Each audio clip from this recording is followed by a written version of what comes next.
And sir ఏ ఎగ్జామ్స్కి ఎలాంటి books చదవాలి? ఇది చాలా ఇంపార్టెంట్ అండి. మనకి ప్రతిదీ కూడా చూసుకుంటే కనుక అండి, మనకి ఒక సిలబస్ అనేటువంటిది ఇస్తారు ఏ competitive ఎగ్జామ్స్కైనా.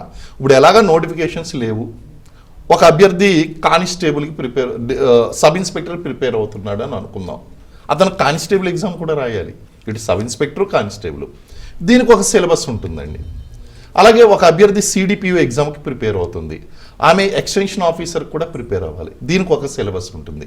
Group 1, group 2, group 3, group 4 వీటికి కూడా. ఈ సిలబస్ని అనుగురించి ఫస్ట్ బుక్స్ అనేటువంటి మెటీరియల్ గ్యాదర్ చేయాలండి. మరి ఏది best book? Government books are best books అని ఫస్ట్. అయితే ఈ విషయంలో మా సీనియర్ విద్యార్థులు కూడా కొంచెం డిబేట్ చేస్తారు. ఎందుకంటే ఒకానొక సందర్భంలో కొన్ని మిస్టేక్స్ పడిన సందర్భంలో సర్వీస్ కమిషనే గవర్నమెంట్ బుక్స్ ప్రామాణికం కాదు అన్నారు. అంటే వాళ్ళ ఉద్దేశం అది కాదు. ప్రామాణికం కాదంటే మీరు చదవద్దని కాదు, బేసిక్ ఐడియాస్ అక్కడి నుంచే నేర్చుకోవాలి. 99.99999% ఇదే. ఎక్కడో మైన్యూట్గా చిన్న ప్రాబ్లం వచ్చినప్పుడు వాళ్ళు స్టేట్మెంట్ ఇస్తే ఇచ్చి ఉండొచ్చు, కానీ గవర్నమెంట్ బుక్స్ అనేటువంటివి చదవాలండి ఫస్ట్.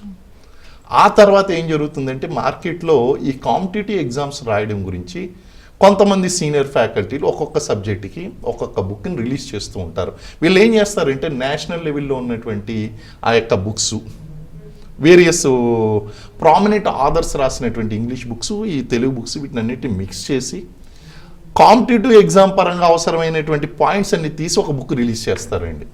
కాబట్టి అభ్యర్థి అలాంటి బుక్ని ఎంచుకోవడం చాలా అవసరం.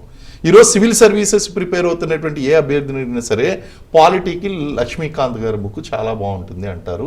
అది ఒక ప్రామాణికం అయిపోయిందండి గవర్నమెంట్ బుక్లో. ఇలా ప్రతి సబ్జెక్ట్కి కొన్ని బుక్స్ ఉంటాయండి. సిడిపిఓకి ఎవరి బుక్స్ బాగుంటాయి, గ్రూప్ 1, గ్రూప్ 2కి ఎవరి బుక్ బాగుంటుంది, సోషియాలజీకి ఎవరి బుక్ బాగుంటుంది. ఒక్కొక్క బుక్ ఎంచుకోవాలి. ఇటు గవర్నమెంట్ బుక్, ఇటు ప్రైవేట్ బుక్, ఈ రెండు ఎంచుకుని దాన్ని ఏం చేయాలంటే 10 సార్లు చదవాలండి. 10 బుక్లు గ్యాదర్ చేయకూడదు. ఇదే సక్సెస్ ప్రిన్సిపల్. ఎలాంటి బుక్స్ ప్రిపేర్ అయినప్పుడు ఒకే బుక్ ఎంచుకోండి. గవర్నమెంట్ బుక్స్ తీసుకోండి, ఇటు ప్రైవేట్ బుక్ తీసుకోండి. దీన్ని కనీసం 10 సార్లు ఇంపాసిబుల్, కానీ ఏదో ప్రాస్ కోసం వాడి ఉండొచ్చు, కానీ 3-4 సార్లు అయితే చదవాలి. ఇది ఖచ్చితం అండి. ఎందుకంటే చదివినప్పుడు స్పష్టత పెరగాలి అంటే కనుక వీళ్ళు ఎలాంటి బుక్స్, మరి ఈ బుక్స్ ఎలాంటివి ఎంచుకోవాలి? ఈ సోషల్ మీడియా కూడా మిస్లీడ్ చేస్తుందండి ఈ విషయంలో. చాలా పెయిడ్ ప్రమోషన్స్ ఉంటాయండి. ఇందులో ఏం చేస్తారంటే, వీళ్ళు పేమెంట్ చేసి ఈ బుక్ బాగుందని వాళ్ళ చేత చెప్పిస్తారు, అభ్యర్థులు మోసపోతారండి. అలాగే బుక్ షాపుల దగ్గరికి వెళ్ళి వీళ్ళ పెద్ద మిస్టేక్ ఏంటంటే, ప్రతి అభ్యర్థి చేసి బుక్ షాప్ దగ్గరికి వెళ్ళి అన్న ఏ బుక్ బాగుందన్నా అని అడుగుతారండి. వాళ్ళు ఏం చేస్తారు, వాళ్ళకి ఎక్కువ ఏది ప్రాఫిట్ వస్తే ఆ బుక్ సజెస్ట్ చేస్తారు వాళ్ళు. రెండో మిస్టేక్ అండి. ఇవన్నీ కాకుండా సీనియర్ అభ్యర్థులు, సెలెక్ట్ అయినటువంటి అభ్యర్థులు కొంతమంది ఉంటారు. లేదా mouth talk is the purest talk అండి. మౌత్ టాక్ అని ఒకటి ఉంటుంది. అదేంటి అంటే, ఎటువంటి ప్రయోజనాలు ఆశించకుండా అది మార్కెట్లోకి ఆ టాక్ వెళ్ళిపోతూ ఉంటుంది, పలానా బుక్ బాగుంది అనేటువంటి. అది క్యాచ్ చేయగలగాలి.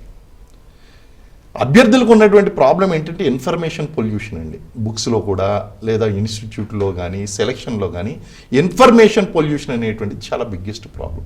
వాళ్ళకి రకరకాలైనటువంటి సమాచారాలు వస్తాయి, దాని ఇంటెన్షన్స్ వేరేగా ఉంటాయి. అందులో ఏది కరెక్ట్ అనేటువంటిది ఎంచుకోవడంలోనే మన విజయం. హంస పాలని నీళ్ళని కలిపిస్తే పాలను తాగుతుంది, నీళ్లను వదిలేస్తుందండి. మన అభ్యర్థులు కూడా బుక్స్ ఎంచుకునేటువంటి విషయంలో కానీ, కోచింగ్ విషయంలో కానీ ఎవరేం చెప్పినా సరే అందులో కరెక్ట్ పాయింట్ వాళ్ళు గ్రహించగలిగినప్పుడు సక్సెస్ వస్తుంది. లేకపోతే కనుక ఈ ఇన్ఫర్మేషన్ పొల్యూషన్లో కొట్టుకుపోతూ ఉంటారు, వాళ్ళు విజయానికి దూరం అయిపోతారండి అటువంటి వాళ్ళు. కాబట్టి ఈ జాగ్రత్తలని తీసుకుంటే సరైనటువంటి ప్రామాణిక పుస్తకం అనేటువంటిది ఎంచుకోవచ్చండి.